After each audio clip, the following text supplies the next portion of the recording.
পরিস্থিতি কিরকম হয় সেই বুঝে আমি থাকবো বা যাব। পরিস্থিতি কিরকম হয় সেই বুঝে তোমরা সিদ্ধান্ত নেবে। তোমরা যেরকম ভাবে পড়বে সেই রকম ভাবে শিখবে।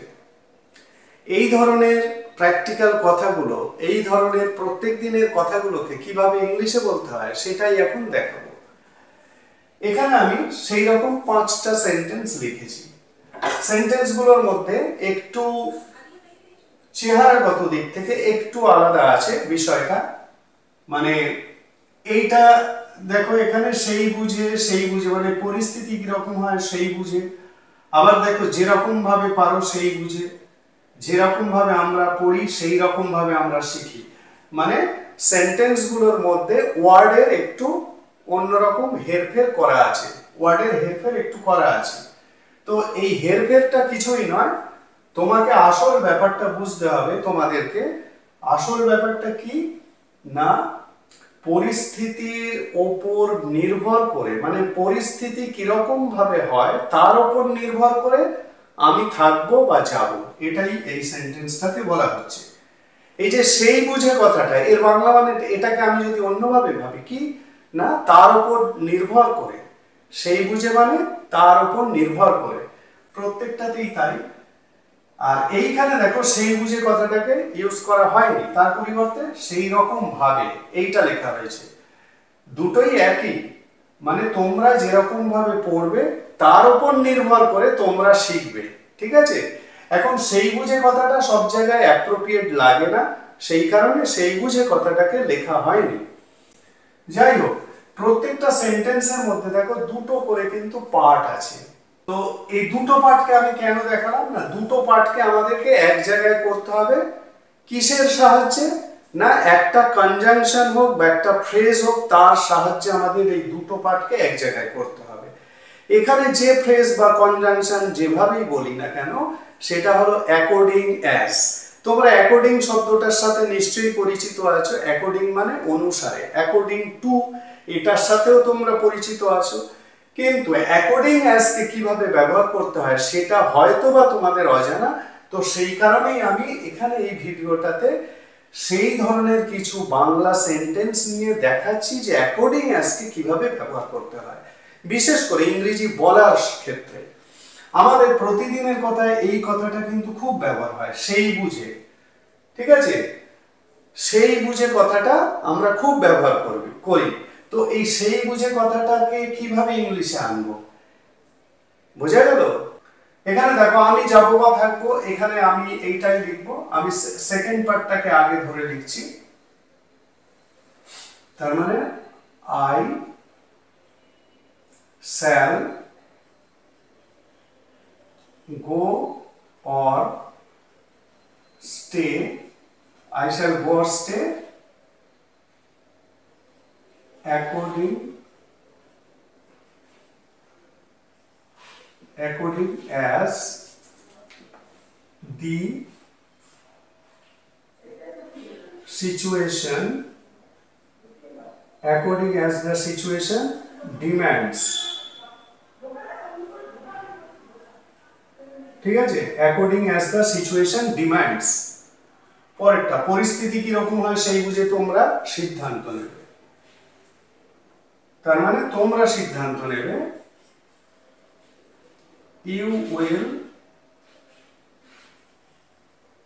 Decide according as the situation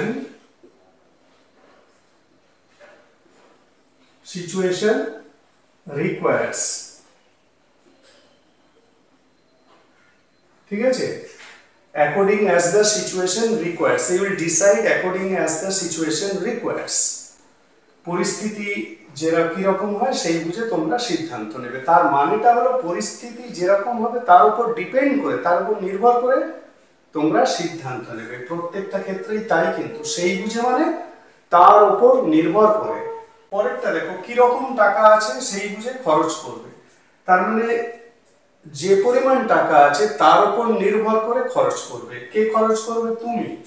তার মানে you will spend you will spend according as you have money, according as you have money। ঠিক আছে, তোমার কাছে যেরকম টাকা থাকবে সেই বুঝে তুমি খরচ করবে। বোঝা গেল? According as you have money, যেরকম ভাবে তোমার কাছে টাকা থাকবে তার উপর নির্ভর করে ইউ উইল স্পেন্ড, তুমি খরচ করবে। পরেরটা, যেরকম ভাবে পারো, যেরকম ভাবে পারে সেই বুঝে সব দান করলো। সব বলতে এখানে সবাইয়ের কথা বলা হয়েছে। everyone contributed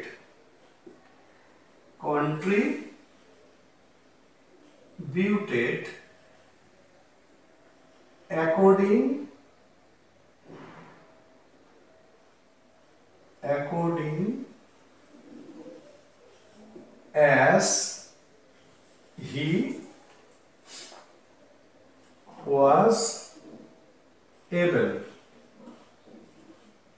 ঠিক আছে, মানে যেরকম ভাবে তারা সমর্থ ছিল বা সক্ষম ছিল বা পারলো সেরকম ভাবে তারা দান করলো। everyone contributed according as he was able, according as he was able, যেরকম ভাবে তারা পারলো everyone contributed, সবাই দান করলো।